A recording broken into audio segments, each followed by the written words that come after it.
Hi, I'm Dr. Mark Contos. Welcome to Ophthalmology Insider, an innovative series featuring candid discussions with some of ophthalmology's top leaders. Today I had the chance to sit down with Dr. Gary Wortz and discuss the importance of how ophthalmologists engage the millennial patient.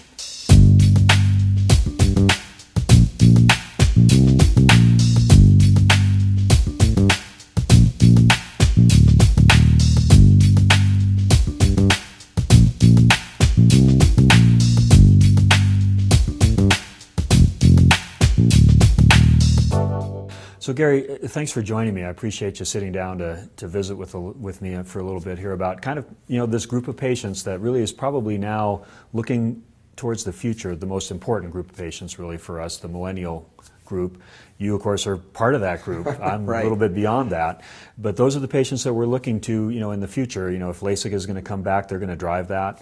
Right. They're eventually going to be the cataract surgery patients of the future as well. That's a large group of individuals. Everybody's studying them. Every marketer is studying them, trying to understand them, trying to know how to approach them. You've had some good experience with that, and in your practice and the things that you've done. For me, I'm trying to get my arms around all that. So, for us older physicians, we've had a different group of people that we've taken care of, the baby boomers, and really the generation before that, the depression babies, and Right. they were a whole different kind of group of people, and they looked at things differently. And so, share with me a little bit of just kind of what are the things you've learned and as you've evaluated those patients yourself. Yeah, absolutely. I think you've hit on some key things, that the millennial generation really seems to be a puzzle that everyone is trying to solve. And I think the reality is there's probably no one solution to really understand this diverse group of people. But they do seem to be coming to physicians and approaching life a little bit differently than Gen X and then the generations before. And so I think it's important as we try to engage this patient population to understand them, understand what is it that they're looking for when they're seeking care, and how do we care for them in a way that's going to make them feel like they got the experience and the outcomes that they were desiring. And so, for me, I think that there's a little bit of a postmodern questioning that is an undertone to this group, where you can't just throw out a TV commercial to say get LASIK and expect to have a rapid response from that. There is a lot more social media, which in some ways is overplayed, but I think that these people are really trying to find, through their group of peers and maybe through some other resources, who's a trustworthy resource. And that's not just with doctors. It could be, what's a great restaurant in town? They'll throw that out on Twitter, they'll throw that out on Facebook, and they'll get responses from people that they know in their network of colleagues or friends, and they'll go to that restaurant or they'll go to that doctor or whatever it may be. So I think they're searching for the same answers that all the other generations have been searching for. They're just approaching it a little bit differently. And it's difficult to kind of make that transition and figure out how do we, do something that will have broad appeal to these people who are looking for very individualized, very customized solutions. And so LASIK becomes a little bit challenging to get them in. That's a good point that you make. And, and as I think about that, I sort of think about the differences of how these patients, or how this group of individuals really looks at physicians and takes the word of a physician. Those groups in the past, the Depression era, all those, they always took the doctor's word as gospel. And then as each succeeding generation came after that, there were more questioning. And this generation is definitely that. And I see that when I'm in my practice, when I talk with them, I can kind of get that sense. They still respect me as a physician and what I do, but at the same time, they're more inquisitive about things, and they look to their peers to answer some of those questions. Well, and that's very interesting to me when you think about it. I mean, we're at a point in time where expectations are at an all-time high and physician trust is probably at an all-time low.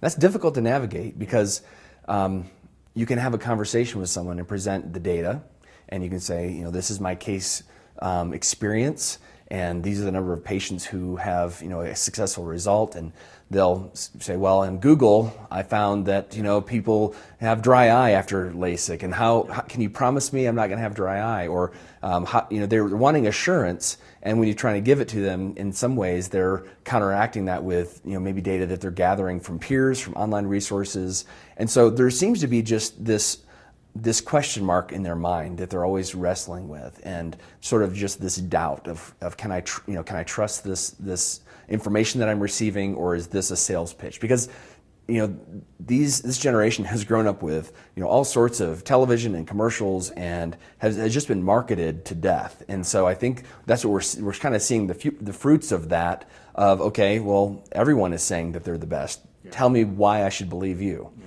And so that's where I think that their friends and their peer group, it can make more of a difference, especially if they say, well, I went to that doctor and he treated me correctly and I can see great, and I would strongly recommend it. That's actually going to go a lot further than a billboard or a television ad, or maybe even me telling them that I'm going to treat them correctly. A testimonial seems to be a way that really seems to connect with them almost more than anything else. If it's somebody they can identify exactly. with. Yeah, exactly. And that's right. And when you talk about social media, and we think about, okay, you have to have a website, you have to do all these kind of things, and a lot of people do that, but you need to be really sophisticated with your social media with this group, because they're very social media savvy, like you said. If you put something up that doesn't ring true, or if it's not done properly, I mean, my daughter's always telling me about things that I might put on Facebook that don't look right, that the thing, you use the wrong phrases or whatever it happens to be, and that makes you look like you're out of touch. And you have to be careful in that regard with this. If you do a campaign or do something like that and it's not right, they'll see it right away. There's something that doesn't seem right to it, and they'll just disregard it immediately. Well, and I think an example of that is Starbucks. Starbucks went through this ad campaign where they were trying to do a good thing, which was bring up race relations, but it ended up being a really negative campaign for them, where they kind of got lambasted. And so here a company was trying to connect, and just did it a little bit. It wasn't done in a way that the millennial generation responded to, and it ended up becoming not just a net zero, it was actually a negative. So you're exactly right. You have to come off sincere. You have to, do things the right way. And if you don't, this generation is pretty quick to turn on you too. Yeah. So. Yeah, even the phraseology. I mean, just how you use, some of the phrases or symbols within the way because they have kind of their own code in a way. And Facebook today is less relevant than it was a year ago. And Facebook is almost becoming a little bit more dated, and Instagram is becoming more. So it's not even how you're presenting data; it's how are you keeping up with which line of social media is the preferred, social media du jour. Yeah. So yeah, it's interesting, and that's hard for someone like myself to really have to tap into, unless I have somebody that I can go to that I can trust, that's a millennial, to give me advice. It's almost the reverse. Absolutely, and we have a LASIK counselor who is a millennial.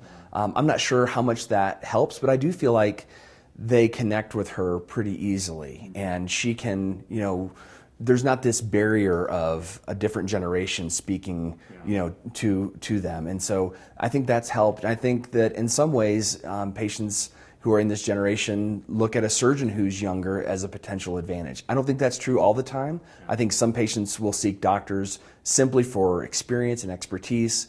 And so not to say that that's ubiquitous, but I do think in some cases having a younger physician, because LASIK is really a technology-driven procedure, and that's really the way it's perceived, younger people tend to be perceived as having better technology, better understanding of technology, and LASIK really kind of fits in that sweet spot. So I think even the surgeon age can be a factor, even when it shouldn't necessarily be so. Yeah, I think it's a good point. The days of the Marcus Welby doctor, and you want to trust the old guy with the gray hair and all that kind of thing.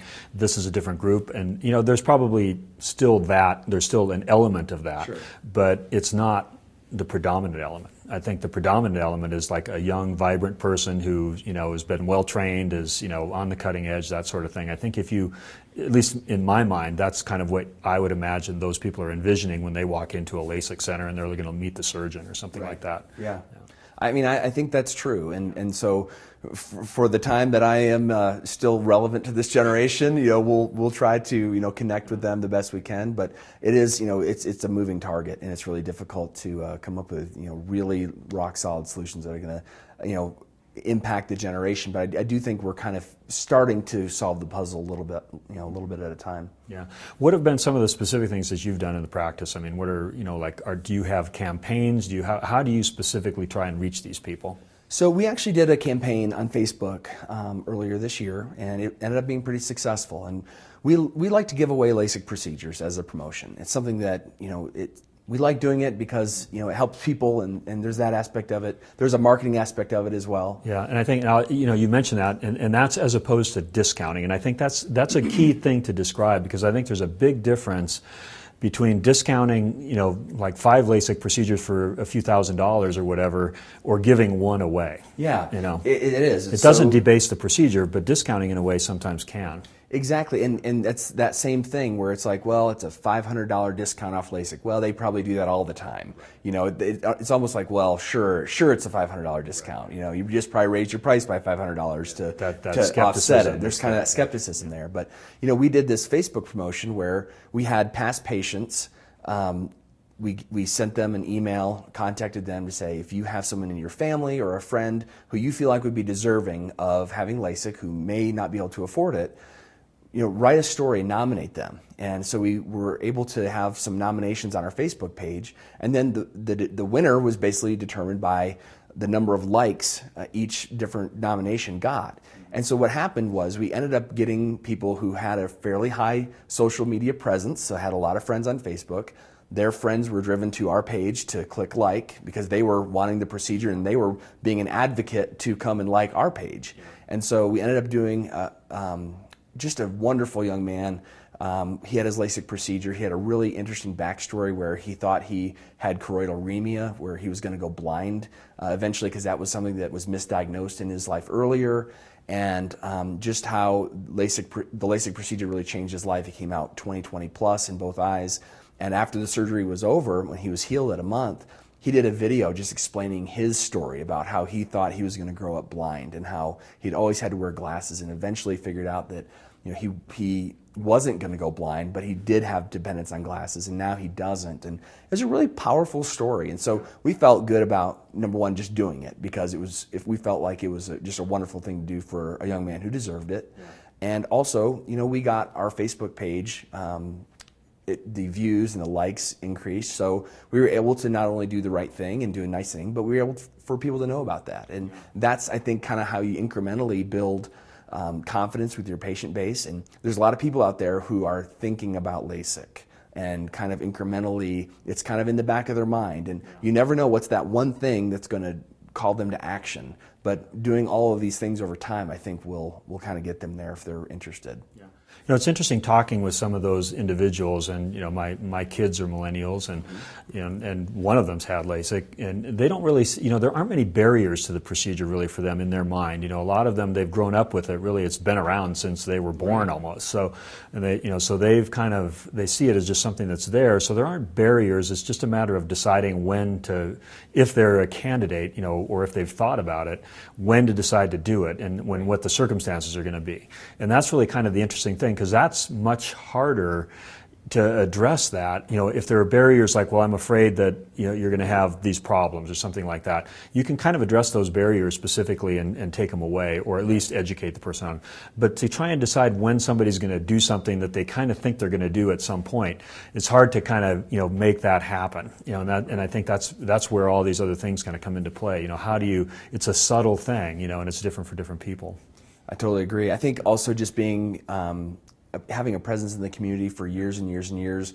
I'm fortunate enough to be in a practice that's been doing LASIK basically since the beginning. And so it is a place where people, when they think about getting LASIK, that's sort of top of mind anyways. But you're right, we kind of have to have repeated calls to action. We have to have promotions. We have to get this generation in some way motivated. And that's either with flexible spending accounts at the end of the year. Sometimes that can be something that they say, I've got this money set aside, let's go ahead and do it. It can be promotions, but you're right. It's something that they feel like eventually will happen, and it's almost like a bucket list item. And whether I do it now or a year from now or 2 years from now, it doesn't really matter. So it's difficult to know how to motivate them. Well, it's interesting because this group of patients is, like for you, for example, for your career, this is a group of patients that you're going to be kind of moving through together. I had the baby boomer generation was my group where I did all the LASIK on those people, and now I'm doing their cataract surgery. And it's going to be the same thing with this group. You're going to do their LASIK surgery, and as your career continues, you're going to see them down the road as a cataract group. So, it'll be interesting to see how that evolves and what triggers them and what are the things they're looking at for cataract surgery.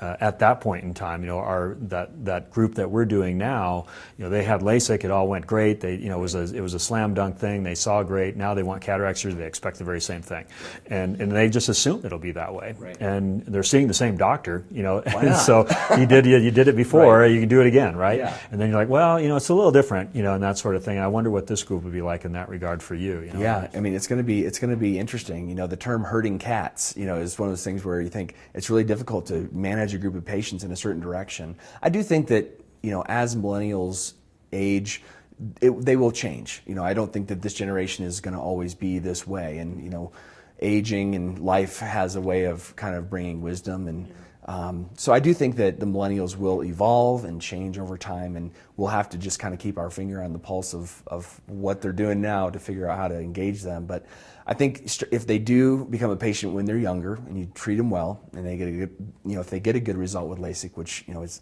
almost all of them, that builds a lifetime of trust. And I don't care what generation you're from. If you've gone to a doctor and they've taken really good care of you, they're very likely to come back. Well, it's interesting as I think about all the things we've talked about. It really does, in some ways, it's different, but it's still the same. Right. And there's still a lot of things that are the same, and a lot of the things that we've done and done well are still going to be, the things that we'll do with this group, and it'll be the same type of thing. But it's kind of interesting. It's just a different way of looking at the same thing.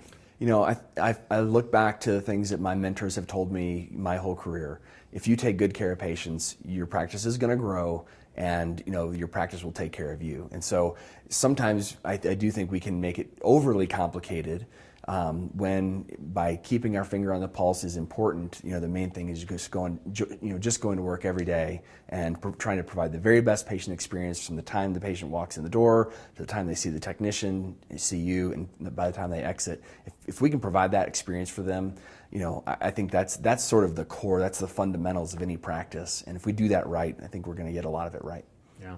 Well, it's funny. I've kind of considered myself somebody who sometimes will mentor, and now I'm kind of getting mentored back as far as the millennial thing goes. And so it's kind of good to get that information. I really appreciate you taking the time to sit down with me today. No, absolutely. Thanks for having me. I really appreciate it. You bet.